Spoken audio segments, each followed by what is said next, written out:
SSC 26 শিক্ষার্থীরা যারা আগামী 2 মাসে প্রিপারেশন নিয়ে এ প্লাস পাইতে চাও, মানে বুঝো একটা সাবজেক্টে তুমি 80% প্লাস মার্ক পেতে চাও, তারা আজকে ভিডিওটা সম্পূর্ণ দেখো। যদি তুমি পাইতে চাও, দেখো তুমি অনেক ভিডিও দেখো এই ধরনের, যেগুলোতে তোমাকে এ প্লাস এনে দিবে, এটা ওটা হ্যান ত্যান অনেক কথাবার্তা বলে, কিন্তু আসলে তোমরা তোমাদের যে কমন যে মিস্টেকগুলো করো, যে কারণে যতই তুমি ভালো প্রিপারেশন নাও না কেন সেটা কাজে দেয় না বা সেটা পরীক্ষা গিয়ে লিখতে পারো না, সেই ভুলগুলো নিয়ে আমরা কথা বলবো। এমন কিছু কথা বলবো, এমন 10টা বা পয়েন্ট আমরা তোমাদেরকে ক্লিয়ার করব, যেগুলো তোমাদেরকে মাথায় রেখে তুমি যদি প্রিপারেশন নাও তাহলে তোমার রেজাল্ট ভালো হবে। তুমি যা পড়ছো সেটা পরীক্ষাতে লিখতে পারবা। এবং আমি যে বলছিলাম 80% অন্তপক্ষে মার্ক পেতে হবে, কমন না, পেতে হবে। তুমি কমন 100-তে 100 রাখতে পারো, কিন্তু সেখানে দেখা যায় টিচার 1-2 মার্কে কাটতে কাটতে কিন্তু সেটা 90 বা 85-এ চলে আসে। সো তোমাকে সেই জিনিসটা মাথায় রাখতে হবে যে আমি 100% যেন কমন পাই এবং আমি আমার এ প্লাসটার জন্য পেতে পারি। তো চলো আমরা ভিডিও শুরু করে, যারা আমাদের ইউটিউব এবং Facebook channel page subscribe follow করে রাখো এবং এই ভিডিওটি শেয়ার করে রাখো, আরেকবার মাথায় নিয়ে দেখবা। আর যদি পারো একটু মোবাইল অথবা নোটপ্যাড অথবা কাগজ কলমে লিখে রাখো যে পয়েন্টগুলোর কথা বলবো। আর আমাদের যারা আমাদের সাজেশন কোর্সে অ্যাড হতে চাও, বিস্তারিত দেখে নাও, চাইলে আমাদের কোর্সে জয়েন করতে পারো।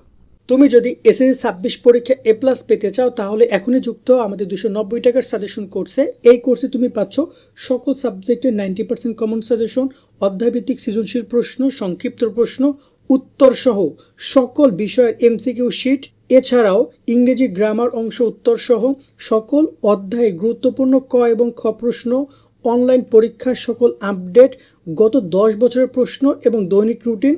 ইতিমধ্যে আমাদের কোর্সে যুক্ত হয়েছে কয়েকশো শিক্ষার্থী এবং তারা সাজেশনগুলো ডাউনলোড করে পড়া শুরু করে দিয়েছে। তাই দেরি না করে এখনই যুক্ত আমাদের সাজেশন কোর্সে। এই নাম্বারে 290 টাকা বিকাশ বা নগদ থেকে সেন্ড মানি করে আমাদেরকে জানাও। বিস্তারিত কমেন্ট এবং ডিসক্রিপশনে দেওয়া রইল। আশা করি তুমি বিস্তারিত দেখেছো। চাইলে কোর্সে জয়েন করে সকল শিটগুলো কালেক্ট করে পড়ালেখা করতে পারো। এই কোর্সের যে পিডিএফগুলো সেগুলো তোমাকে এ প্লাস এনে দিবে, কারণ এখানে তুমি জানতে পারছো তোমার পরীক্ষায় কি কি আসবে, অর্থাৎ প্রশ্নগুলো তুমি পেয়ে যাচ্ছ সাজেশন কোর্স আকারে। সো এক্ষেত্রে তুমি এই সাজেশনগুলো কালেক্ট করে পড়ালেখা করবা, বইগুলো দাগিয়ে, ইনশাল্লাহ ভালো ফলাফল তোমার আসবে। আমরা একটু কথা বলি, তোমার যদি বই থাকে বা গাইড থাকে, সাপ্লিমেন্ট থাকে, সেক্ষেত্রেও তুমি এ প্লাস পাবা। এমন না যে আমাদের কোর্সের শুধু কোর্স কিনলে এ প্লাস, তা না, সবাই ইনশাল্লাহ পরিশ্রম করলে এ প্লাস পাবা। তবে কোর্স তোমাকে সহজ করে দিচ্ছে গুরুত্বপূর্ণ প্রশ্নগুলো আইডেন্টিফাই করার জন্য। প্রথম 1 নম্বর যে পয়েন্টটা, সেটা হচ্ছে এ প্লাস পাইতে গেলে মিনিমাম তোমাকে প্রত্যেকটা বিষয়ের 70 থেকে 80%, কোনো কোনো ক্ষেত্রে 90% পর্যন্ত সিলেবাস কমপ্লিট থাকতে হবে। বিশেষ করে তোমার এখানে Bangla first paper, second paper, ইংরেজি ফার্স্ট সেকেন্ড, তারপর গণিত, এরকম যে বিষয়গুলো রয়েছে যেগুলো খুবই গুরুত্বপূর্ণ, যেগুলোতে ম্যাক্সিমাম স্টুডেন্ট ভয় পায়, ফেল করে বা নাম্বার কম পায়। তোমরা হয়তো বা নাম্বার কম পাবা কারণ তোমরা ফেল করে স্টুডেন্ট না, কিন্তু এই জায়গায় তোমাকে মিনিমাম 70 থেকে 80% সিলেবাস কমপ্লিট করে যেতে হবে। তোমাদের জন্য একটা আশীর্বাদ হচ্ছে যে তোমাদের শর্ট সিলেবাস এক্সাম হচ্ছে। সো তুমি যদি এটাকে কাজে না লাগাও, আলটিমেটলি কিন্তু তুমি পিছিয়ে যাচ্ছ। সেক্ষেত্রে অন্যান্য স্টুডেন্টরা পুরো বই পড়ছে, তোমরা শুধুমাত্র পড়ছো শর্ট সিলেবাস, এটা বইয়ের অর্ধেক। সেই জায়গায় তুমি যদি এখনও সিলেবাস কমপ্লিট করতে না পারো তাহলে তোমার জন্য সমস্যা। মিনিমাম 70 থেকে 80%, কারণ বিভিন্ন জায়গায় অপশন আছে, চাইলে তুমি সৃজনশীল প্রশ্ন উত্তর দিতে পারবা বা পারবা না, বা দিবা না, এরকম একটা অপশন আছে, তাই না? প্রশ্ন আসবে 7টা অথবা 8টা, তুমি অ্যান্সার করবে 4টা অথবা 5টা। সো এই জায়গায় সিলেবাসের বিষয়টা খুবই গুরুত্বপূর্ণ। মিনিমাম তুমি একটা বইয়ের অন্তপক্ষে যদি থাকে 10টা অধ্যায়, তাহলে মিনিমাম 8টা অধ্যায় বা 7টা অধ্যায় কমপ্লিট করে যেতে হবে তোমাকে। ওকে, এই বিষয়টা আগে মাথায় রাখো। সারা বই মুখস্থ করার দরকার নেই, জরুরি না, বাট 70-80% কমন রাখবে। 2 নম্বর যে বিষয়টা হচ্ছে, তোমাকে পড়ার সময়টা মিনিমাম 8 থেকে 12 ঘন্টা পর্যন্ত নিয়ে যাওয়া লাগতে পারে।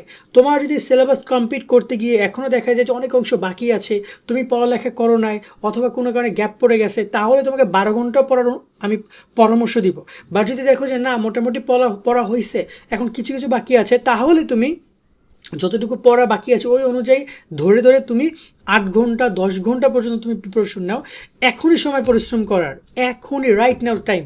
কারণ পরীক্ষার পরে আর তখন রেজাল্ট গুনবা, তখন তোমরা আসলে মূলত এইগুলো কিন্তু পরিশ্রম তখন আর করে কোনো লাভ নাই। আর ভালো রেজাল্ট যদি না পাও, ভালো কলেজ ভর্তি হতে পারবে না, লিখে রাখো। কারণ কলেজে জিপিএ ছাড়া অ্যাডমিশন দিবে না, এবং শুধু জিপিএ না, ভালো মার্কও লাগবে, এ প্লাস না। এ প্লাসের সাথে তোমাকে সেই 1250-1230-40 পর্যন্ত মার্ক রাখা লাগে, নাম্বার রাখা লাগে। 3 নাম্বার যে পয়েন্টটা, সেটা হচ্ছে তোমার এই জায়গাটাতে অনেক শিক্ষার্থী যে ভুলটা করো, তারা হচ্ছে যে মানে পড়ো প্রচুর, কিন্তু রিভিশন দাও না। মনে রাখবা প্রতি 3 দিন অন্তর অন্তর তুমি সেই জিনিসগুলো রিভিশন দিবা, যা পড়েছো হালকা করে চোখে দেখে যাও, যেভাবে দেখার একটু দেখে নেয়, রিভিশনটা দিও। কারণ আলটিমেটলি তুমি অনেক পড়ছো, কিন্তু সেটা আদৌ মনে থাকছে কি না, 2 দিন পর বা 5 দিন পর সেটা ভুলে গেছো কি না, যদি তুমি রিভিশন দাও দেখবে জিনিসটা মনে থাকছে।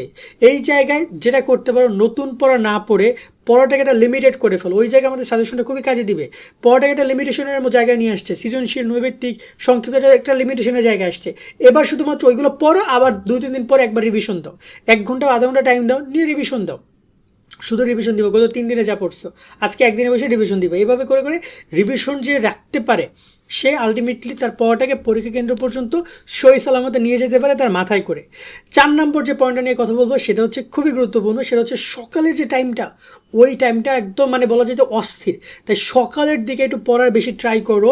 সকালের দিকে যা পড়বা সেটাকে 2 গুণ 3 গুণ গতিতে মুখস্থ থাকে, মনে থাকে। কারণ সারা রাত তুমি ঘুমিয়েছো, তোমার ব্রেন অনেকটা ক্লিয়ার আছে, ক্লিন আছে, সে যা পড়ছো ধরে রাখতে পারছে। সেক্ষেত্রে এই কাজটাকে যারা পারো কইরো, যারা কঠিন বিষয়গুলো সলভ করতে পারো না তারা সকালবেলা বসো ওই সাবজেক্টগুলো নিয়ে। এই 4 নম্বর বিষয়, 5 নম্বর বিষয়টা খেয়াল রাখবা। এর সাথে আরেকটা বিষয় আমি একটা কথা বলি, যে অনেকেই দেখা যায় যে প্রচুর পরিমাণে পড়ে, কিন্তু এখানে ওরা যেটা মিস্টেকটা করে সেটা হচ্ছে ওরা লেখালেখি করে না।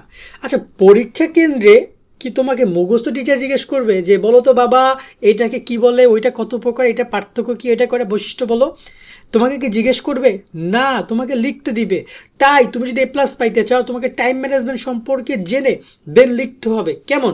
ধরো না, তোমার একটা সৃজনশীল লেখার জন্য, একটা অঙ্ক করার জন্য তুমি কত মিনিট টাইম পাচ্ছ? ক, খ, গ 3টা প্রশ্ন যে সৃজনশীল একটা পার্ট থাকে, তোমাকে টাইম দিচ্ছে 20 মিনিট মাত্র। সো তুমি আদৌ বাসায় বসে 20 মিনিটের অঙ্ক সলভ করছো কখনো? ঘড়ি ধরা টাইমার সেট করে করে। আমি তোমাদের কাছকে শিখাই, তোমরা যাবা তোমাদের মোবাইল তো সবাই আছে, যেহেতু ভিডিও দেখছো, এইখানে তোমরা যে অ্যালার্মের পাশে টাইমার পাবা, বা এই যে টাইমার পাবে, এই টাইমারে গিয়ে তুমি এখানে 20 মিনিটের টাইমার দিবা, 20 মিনিটের টাইমার দিয়ে দেন তুমি এটাকে স্টার্ট করে দিবা। তোমার টার্গেট হচ্ছে 20 মিনিটের মধ্যে যে কোনো মূল্যকে আমি একটা সলিউশন সলভ করবো। এভাবে তোমাকে ধরে ধরে লিখতে হবে, লেখার প্র্যাকটিস করতে হবে। কারণ তোমরা যদি প্র্যাকটিস না করো আলটিমেটলি কোনো লাভ নাই। এখানে আরেকটা গুরুত্বপূর্ণ পয়েন্ট আমি 6 নম্বরটা ক্লিয়ার করবো, সেটা হচ্ছে এক্সাম দেওয়া। শুধু পড়ছো, শুধু লিখছো না, হবে না। পরীক্ষা কেন্দ্রের যেটা পরিবেশ, ওই ফিল্ডটাই আসতেছে না। তাই অনলাইন এক্সাম হোক, অফলাইন এক্সাম হোক, স্কুলের এক্সাম হোক, মডেল টেস্ট হোক, কোচিংয়ের এক্সাম হোক, যত পারো এক্সাম দেওয়ার ট্রাই করো। যদি তুমি এক্সাম দাও তোমার দিয়ে ভুল হবে, তুমি অবশ্যই, সবাই তো আর এক্সামে তোমার দরকার নেই এখানে ভালো করার, ভুল হোক, তুমি তোমার ভুলগুলো আইডেন্টিফাই করবা, সেই ভুলগুলো নিয়ে আবার কাজ করবা, কোথায় কোথায় তোমার ল্যাকিংস আছে সেটা বুঝতে পারবা, সব কিছু তোমার ক্লিয়ার হয়ে যাবে। 10টা এক্সাম দাও, তোমার এক্সপিরিয়েন্স, তুমি প্রথম দিনের এক্সপিরিয়েন্স আর 10তম পরীক্ষা দেওয়ার পর এক্সপিরিয়েন্স তুমি মিলাই দেখো, আকাশ পাতাল তফাৎ। যত পারো এক্সাম দেওয়ার ট্রাই করো, এবং যত এক্সাম দিবা ফিজিক্যাল এক্সামটাকে সবচেয়ে বেশি প্রায়োরিটি দেওয়ার আমি তোমাদেরকে বলবো, ঠিক আছে? আর আরেকটা ব্যাপার আমি একটু একটু তোমাদেরকে ক্লিয়ার করতে চাই, যে এখানে তোমরা অনেকেই আসো যারা কিনা পড়ার ক্ষেত্রে দেখা যায় যে খালি মুখস্থ করো। 25 শিক্ষার্থীরা প্রায় 40% শিক্ষার্থী ফেল করছে মুখস্থ করতে করতে করতে করতে। প্রশ্ন নতুনত্ব পাবা। তাই ক এবং খ আমরা আমাদের কোর্সেও বলে দিয়েছি, ক খ যতগুলো আমরা দিয়েছি এগুলো তোমরা 100 কমন পাবা, কিন্তু গর ক্ষেত্রে অনেক নতুনত্ব আসবে সৃজনশীল টপিকে। সো ট্রাই করবা সেগুলো বুঝে যাওয়ার জন্য। বুঝে গেলে কী হবে বলো তো, তুমি চাইলে ওইখানে যে কোনো জায়গা থেকে প্রশ্ন আসলে সেটা নিজের জায়গা থেকে অ্যান্সার করতে পারবা। কিন্তু তুমি যদি মুখস্থ করে যাও, যতটুকু মুখস্থ ততটুকু লিখতে পারছো, আর যদি কমন না পড়ে মনে না থাকে তাহলে তো কেল্লা ফতে। বাট বুঝে গেলে সুবিধা কোথায়? বুঝে গেলে তুমি যে কোনো জায়গা থেকে প্রশ্ন এসে সেটা অ্যান্সার করতে পারবো যতটুকু মনে থাকে তা দিয়ে। অনেক আছে, আমি অনেককে চিনি যেখানে এক লাইন, যদি অ্যান্সারের এক লাইন আমি যদি বলে দিই যে অমুকটা অমুক অমুক অমুক হবে, সে মোটামুটি কিন্তু ওই এক লাইনকে বিশ্লেষণ করে 2 পৃষ্ঠা লিখতে পারে। কীভাবে লিখতে পারে বলো তো? কারণ তার সাথে ওই যে আমি যে 4-5টা শব্দের কথা বলেছি, সেই শব্দগুলো সম্পর্কে সে চিনে, সে যদি জানে, সে মুখস্থ না, সে নর্মালি জানে। সো এখন এইভাবে তোমাকে জেনে যেতে হবে। হ্যাঁ, অনেকে বলতে পারবে আমি কতক্ষণ মনে রাখবো। ভাইয়া, তোমার মনে রাখার যে বিষয়টা, বুঝে পড়ার ক্ষেত্রে যে যতটুকু মনে রাখা দরকার ততটুকু রাখো। আরেকবার যখন রিভিশন দিবা তখন দেখবে যে মনে পড়ে যাচ্ছে, পরীক্ষার সময় গিয়ে লিখতে পারবা। বাট আলটিমেটলি তুমি যদি দেখা যায় শুধু মুখস্থ করে যাও, ধরা খেতে পারো তুমি। তো এই সব পয়েন্টগুলোর প্রতি খেয়াল রাখবা। আর লাস্ট একটা কথা আমি তোমাদেরকে বলবো, বিভিন্ন টপিক, সেটা বাংলা হোক, সেটা ইংরেজি হোক, সেটা অন্যান্য ক্ষেত্রে হোক, বিভিন্ন ক্যারেক্টার পাবা, বিভিন্ন ওয়ার্ড পাবা, সেগুলো সম্পর্কে একটু যাইও তাহলে পরীক্ষা কেন্দ্রে গিয়ে সুন্দরভাবে সেগুলো এক্সপ্লেনও করতে পারবা।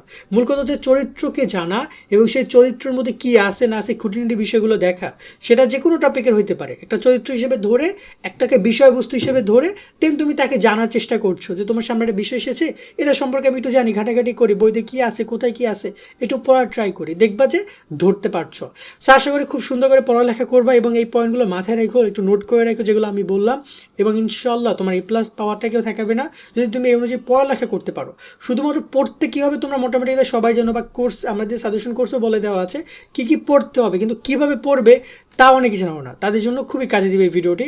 শেয়ার করে বন্ধুবান্ধব বা মেনশন দিয়ে ওদেরকে শেয়ার করে জানিয়ে দিও। সকলে অনেক অনেক ভালো থাকবা। আল্লাহ হাফেজ।